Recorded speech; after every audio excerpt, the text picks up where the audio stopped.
আমি আল্লাহর 99 নামের এক গুণের সিফাত হলো আমি আল্লাহ সবাইকে চিনি, সবাইকে ভালো মন্দ খাওয়াই, সবাইকে সুস্থ রাখি। কিন্তু আমি আল্লাহ, আমি রহিম। কিয়ামতের ময়দানে ওই মানুষগুলোর জন্য রহিম হয়ে যাব যে মানুষগুলো দুনিয়ার মধ্যে আমি রবের হুকুমগুলোকে যথাযথভাবে পালন করেছে।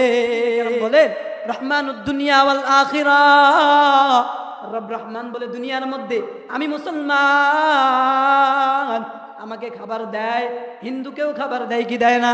আমি নামাজ পড়লেও খাবার দেয়, নামাজ না পড়লেও খাবার দেয়। আমি মুসলমান, আমি রবের নবীকে মানলাম, কোরআনকে মানলাম, ধর্ম ইসলামকে মানলাম।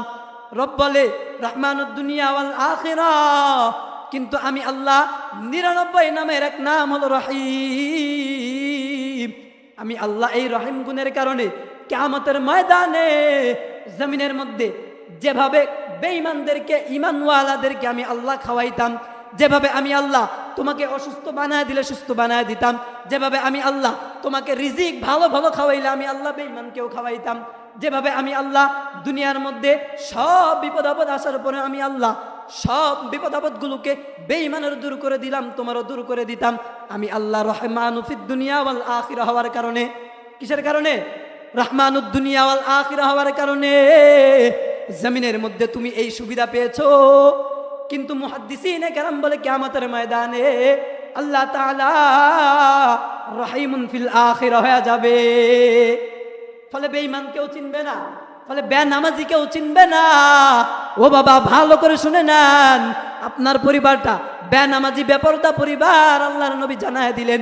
মুহাদ্দিসিনে কেরাম বলে কিয়ামতের ময়দানে ওই পরিবারটাকে আল্লাহ চিনবে না, ওই ব্যক্তিকে আল্লাহ চিনবে না যেই ব্যক্তিগুলো বেনামাজিদের কাতারে গেছে, যেই ব্যক্তিগুলো বেঈমানদের কাতারে গেছে।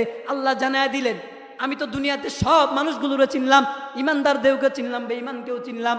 আমি আল্লাহর 99 নামের এক গুণের সিফাত দুনিয়াতে রবের হুকুম পরিপূর্ণ মানবে নবীর মাধ্যমে জানায় দিলেন। আমি আল্লাহ ওই যে সেই দিন, যেই দিন ভাই ভাইকে চিনবে না, বাবা ছেলেকে চিনবে না, মা তার সন্তানকে চিনবে না।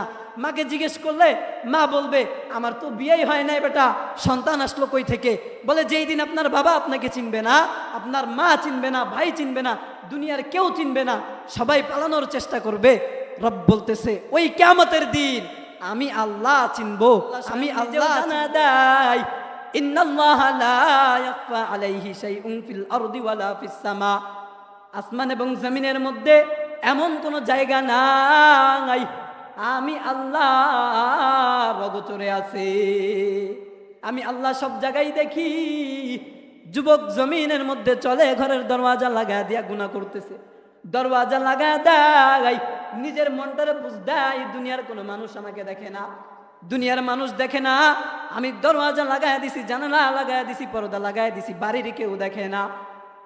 যুবক ভুলে গেলে হবে না, রব জানায় দেয় জমিনের মধ্যে, আসমানের নিচে, জমিনের উপরে যা কিছু আছে তুমি দরওয়াজা লাগায় দেওয়ার না লাগায় দাও। আমি আল্লাহ রাতের বেলা যেভাবে দেখি, আমি আল্লাহ দিনের বেলা সেভাবে দেখি। দিনের বেলা যেমন দেখি, অমাবস্যা রাতের সময় আমি আল্লাহ ঠিক তেমন ভাবেই দেখি। আমি আল্লাহ জমিনের মধ্যে এমন কোনো জায়গা নাই যেই জায়গায় গিয়া তুমি আমি আল্লাহর নজরবিহীন হয়ে যাবা। ঠিক জায়গায় দেখে। আসতেছে রমজান মাস, কিছু দোকানে দেখবেন দোকানের ওই বাহিরে লাল চাদর টানায় দিছে, লাল চাদর বা অন্য চাদর দিয়ে ভিতরে তারা দোকান ঠিকই চালায়, হোস্টেল চালায়। তো মানুষ তো দেখতেছে না ভাই, আল্লাহ তো দেখতেছে। কি বলেন? আল্লাহ দেখে না? তো ও দোকানদারও বাস খাবে কিয়ামতের দিন, চাচা বিশ্বাস করেন। দোকানদার বাস তো খাবেই খাবে। আর ওই যে বেটা রোজা রাখে নাই, যে মনে করতেছে পর্দার আড়ালে গিয়া আমি খাইতেছি, তো দুনিয়ার মানুষ দেখে না। দুনিয়ার মানুষ না দেখলে কি হয়েছে? যে মালিক তোমাকে বিধান দিয়ে পাঠাইলো, সে মালিক তো তোমাকে দেখতেছে। কথা বলেন ঠিক কিনা? ওই মালিক তো দেখতেছে, বিচার তো ওই মালিক করবে, দুনিয়ার মানুষ তো বিচার করবে না। তো আমরা মানুষ এমন হয়ে গেছি, দুনিয়ার মানুষের ভয়ে, দুনিয়ার মানুষের লোক চোখে, লোক শরমের, লোক লজ্জায় আমি দুনিয়ার মানুষের সামনে যে কাজগুলো করতে পারি না, আমি মানুষের আড়ালে গিয়ে ঠিকই সেই কাম করি। আমি হুজুরও করি, পাবলিকও করে। তো আমাদের ভুলে গেলে চলবে না। আল্লাহ জানায় দিলেন ইন্নাল্লাহা লা ইয়াখফা আলাইহি শাইউন ফিল আরদি ওয়ালা ফিস সামা।